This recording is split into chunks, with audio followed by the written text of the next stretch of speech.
shooting him. If it's faded red, then it means he's out of range. My goal is to in general keep the arrows red enough, like very edge of redness, so they're flickering out from red to faded red, because that means that I'm far enough away to shoot them. But hopefully they won't. Well, I hope that they won't shoot me too much. Hopefully is a word that is always misused. Hopefully is an adverb, and consequently it has to be paired with a verb. So if I say, hopefully I'm going to find him, that can only mean one thing, which is that I'm going to find him with hope. Namely that, you know, as I walk around I will feel full of hope. Whereas what they really mean is I hope that I shall find him. So watch out for that, because a lot of people made that mistake. Grammar. It's important. Yeah! I always tend to drive into these trees when I zone out too much. Trees are easy to drive into.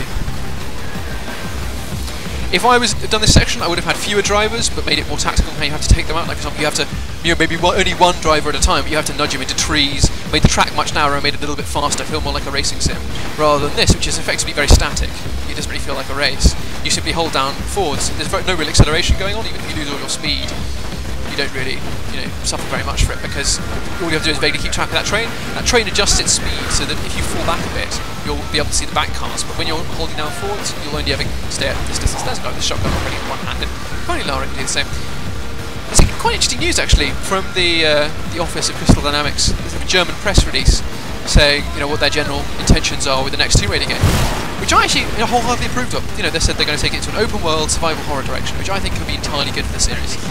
While in one sense I don't entirely like supernatural enemies in Tomb Raider, I do prefer fighting against people in general, because it's much more interesting the way the AI tends to simulate human behaviour, the way AI tends to simulate beast behaviour. I mean, most zombie creatures can be summed up by a very simple: run towards the person, eat brains. There's no real tactics. They don't, you know, they don't react to your grenades or whatever. Which is why, in general, I tend to vastly prefer games that let me kill people, or at the very least humanoids of some kind. Not because I'm a huge psychopath, although, you know, I might well be, but because I think they make much more interesting AI. Remember, AI in most games is hugely primitive, so saying that I prefer humans because of the AI says quite a lot about how badly most monsters are coded. It's a huge shame. But there we are. But also, the other thing is, of course, that zombies, people say, oh no, this is the effect of Square Enix throwing zombies into this game, it's going to be Resident Evil 12. Well, not really. I mean, one, zombies have been in, well, the Tomb Raider series from the beginning. The first game had skinless monsters as your main bad guys for a lot of the game, with the whole Atlantis, you know, regenerating creatures theme. And it seems odd to suddenly decry these zombies, especially when they're doing what seem to look like much better designed zombies. Silent Hill type, hair over the eyes, creepy type things. Yeah, I think it's good. Although again, I also hope that there's something more to killing them than simply doing your damage while dodging, which seems to be how most of the animals in this game feature. In fact, in the first game, the way you beat almost all of the animals was by standing on, say, a waist-high wall where they couldn't reach you and just killing them. Luckily, they avoided that pitfall in Underworld, but it works in Anniversary. You can complete most of Anniversary, all the fight scenes in Anniversary, by finding a waist-high, you know, obstacle to stand on, and they can't touch you, apart from the bats. Bats die. Anyway. I'm not a huge fan of Anniversary. Although Just Breathe Thanks on the forum has pointed out, well, has sent me what are the beginnings of Tomb Raider Anniversary Let's Play, which he's going to record and I'm going to commentate. So, you know, if that takes off, I'll give it a go, definitely. So I'll have to record that probably either later on this evening or tomorrow. So if you're listening, Bree, don't worry, I shall be on that soon. On the other hand, I plan on myself doing a Let's Play of Underworld on the Penny Arcade forums once I've finished Legend, because I think Underworld is a game that actually, you know, there's a lot to Underworld. I think it's, I don't know why so many people say they don't like it. It's a very well-made game in many senses. It's got truly gorgeous environments and actually really great graphics and fantastic animation. However, it falls down on a bunch of other fronts, and I think it'll be an interesting game to Let's Play, and an interesting, I don't know, not that I should be judging what your reaction should be, but I think it'll be an interesting game to watch, because there's only those of you who haven't played it, because I think it will. Because when you watch it, you'll have some reactions which will make you say, "What? Did they ever think that was a good idea?" And another sense you'll be saying, "Well, actually, that's pretty cool." You know, I'm surprised that they would have this kind of stuff in a Tomb Raider game. Anyway, that's certainly how I felt. I mean, I played actually Underworld first. Underworld is the first ever Tomb Raider game I played, apart from Tomb Raider 1 and 2 on the PlayStation when I was about, well, I can't remember how old I was, maybe like 13. I can remember nothing about the first two games when I played them on the PlayStation, except that there was a T-Rex that was getting past as a bit of a bitch. Obviously my most recent experience of Tomb Raider was I downloaded... What the hell? Oh, that's great, I have to read the whole section. Oh my god.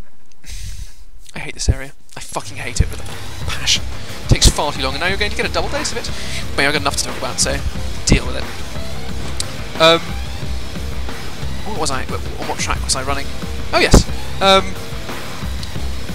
The topic of Tomb Raider. Oh no, yeah, I played on Tomb Raider Underworld first, and Legend came bundled with it. And at first, I thought, what the fuck, I'm not going to play that. And then I played Underworld, and I was like, actually, that's pretty cool. Short but cool. I'm going to give Legend a go. So I played Legend, and I thought, fuck me, this is so much better than Underworld. This is a really great game. Not necessarily because of the gameplay. It wasn't like Mirror's Edge, where I thought Mirror's Edge has truly fantastic gameplay. Like, I love the gameplay of Mirror's Edge. If someone was already doing a Let's Play of it, I would probably be doing that after Underworld, because it's a game that I really, really enjoy genuinely. Just sitting down and playing it. The mechanics of the game are great. In Legend, the mechanics of the game are not so great. What I like about Legend is I like the feel of the game, I like the way it's constructed, and I like just the general universe that it seems to be occupying. Underworld is far more emo. What I like about Underworld, when I played it, was something different. It was mechanically, I've always had a huge enjoyment of the Prince of Persia style games, and Underworld is quite like one of the pop games in many ways. She's certainly stolen a lot of climbing moves from the Prince. One of the big differences between this and Underworld is that in this, oh crap, I'm retarded. In Underworld, she can mantle and run along holes when you're swinging on them, which is something that very much is a trademark signature of the Prince. Signature trademark of the Prince, rather. Yeah. Great, all of your bike in front of me. You're going to watch me completely fail to learn from experience and plough into a tree or another obstacle at some point, because I just can't keep my concentration up while I'm doing this. I literally just zone out. Use the word literally. You should be watching out for that. Literally is one of those words that gets misused a lot, because when you say something, X is literally true, you mean it's literally true. A lot of people use literally as a kind of amplifier, kind of like a more than something. So they say, he literally knocked his head off, when they're talking about someone punching someone's face. Well, that's not really true. He didn't literally knock his head off. It's almost as though he knocked his head off. And it kind of annoys me when people use literally like that, because eventually the word will be robbed of its meaning, and it'll be no distinct from any of the other various different amplifiers we have in our language to signify magnitude of action. Whoa! I'm gonna hit that tree. Oh no.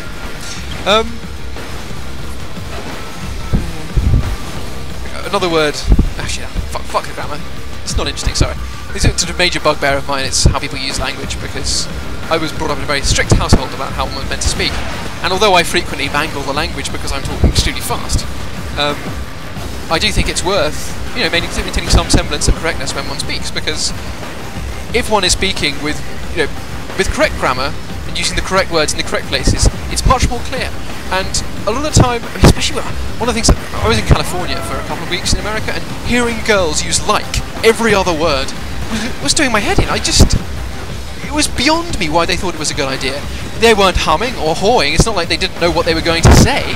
They just simply were oh my god! This is ridiculous. See? No checkpoints during that. See? I think soon you'll begin to feel my hatred for this section. It's also running my hard drive out of space quite rapidly, so I suspect I'm probably going to have to finish recording before I actually come to the boss fight, which is a huge pain. Maybe not, I don't know. I'm sorry about this, chaps. But there we are. You can at least live with my ramblings in the meanwhile. I'm going to play it safe this time, just drive right in the middle. Don't fuck around with going at the far right. Going the far right safer, because you tend to stay in general in the middle. So going on the far right is relatively safe, because you're out of range of most guys, and the guys who normally drive along the far outside will come into the middle to shoot you, which is sort of the ideal range to shoot them back.